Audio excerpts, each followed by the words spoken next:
Salut tout le monde, j'espère que vous vous animez tous très bien. Donc en tout cas moi ça va. Donc dans cette toute nouvelle vidéo, donc je vais vous parler d'un sujet. Donc le sujet en gros c'est sur du coup les lapins de... Enfin je sais pas quoi, enfin, comment le dire. Ce sujet en fait va être sur les lapins de Garenne.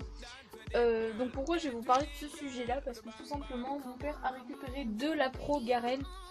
Donc voilà, donc je vais tout simplement vous en parler, donc on se retrouve juste après. Donc du coup je voulais vous parler du sujet du lapin de Garenne, parce que tout simplement je vous l'ai dit pourquoi. Et parce que les lapins de Garenne sont des animaux sauvages, donc on ne connaît pas énormément. Donc moi je connais quelques trucs que que je pense que vous ne connaissez pas. Après moi je les connais, mais bon je connais pas énormément de trucs sur les lapins de Garenne. Tout ce que j'ai, hein. Pas que ça, mais c'est juste un animal sauvage, donc qui est extrêmement dur à attraper, surtout quand c'est des lapros. Alors là ça va comment dire, ça va très vite. Donc du coup comment mon père a réussi à les choper entre guillemets, tout simplement donc il a fabriqué un piège, et dans ce piège en gros donc, il a fait maison, qui ne peut pas tuer les animaux bien évidemment, vu que les deux lapros sont ici. Tout simplement en gros il met une carotte dedans, et tout simplement les lapros ou les gros lapins vont dedans. Donc voilà, donc bref, donc ça c'est comment les attraper, etc. Après donc c'est au niveau du caractère du lapin de Garenne. Donc le lapin de Garenne n'a pas spécialement un caractère super agressif, si on peut dire ça comme ça, mais c'est juste que c'est un animal sauvage comme je l'ai dit, et c'est un animal qui est pas très facile à attraper ni à dresser. J'ai ma voisine qui a un lapin de Garenne, je crois, il me semble que c'est ça parce que ça y ressemble énormément, et qui a réussi à le dresser. Donc bon, après nous c'est pas pour les élever, enfin nous c'est pour les élever, vu que là ils sont tout petits, on les aime bien les coquines, mais sinon c'est pas du tout pour les élever.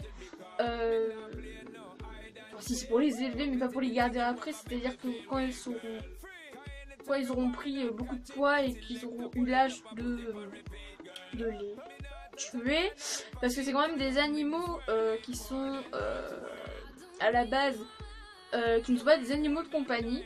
Donc ceux qui ont un lapin de Garenne, qu'ils ont pas du tout réussi à le dresser, ça n'en vaut vraiment pas la peine. Parce que c'est un animal tout simplement qui ne se dresse pas. C'est pas un animal de compagnie, c'est pas un lapin nain tout mignon, tout beau qui se laisse caresser ou quoi que ce soit, ou qui se laisse porter, pas du tout. Au contraire, un lapin de Garenne c'est vraiment très vif, et ça a tout simplement un caractère de fugueur tout simplement. Donc voilà, nous c'est la 4e fois je crois qu'on a des lapins de Garenne. D'accord, oui. Donc voilà. Donc du coup je pense que c'est tout. Je connais pas plus que ça le lapin de Garenne. Juste que je vous dis, si vous trouvez un lapin de Garenne quelque part, ne le mettez surtout pas en cage. Parce que comme c'est un animal qui aime l'extérieur, qui aime courir, qui aime se balader, ne le mettez surtout pas en cage. Si vous voulez le garder et que vous voulez... Enfin, si vous voulez le garder, à ce moment-là, mettez-le dans un enclos très bien sécurisé. Parce que c'est un animal aussi qui gratte énormément, beaucoup plus que les lapins domestiques. Donc du coup, ça fait énormément de trous, même si vous lui interdisez quoi que ce soit, il les fera quand même. C'est un animal sauvage, il ne faut absolument pas l'oublier. Donc voilà, donc si vous adoptez un lapin de Garenne, enfin si vous trouvez un dans un jardin, moi personnellement, mon père il l'a trouvé sur une maison en fait qu'on rénove, donc qui a un très grand terrain, et du coup en fait il met ses pièges là-bas. Donc voilà. J'espère que cette vidéo vous aura tous très plu, enfin vous aura tous plu déjà, et on se retrouve dans une toute prochaine vidéo. Bye bye.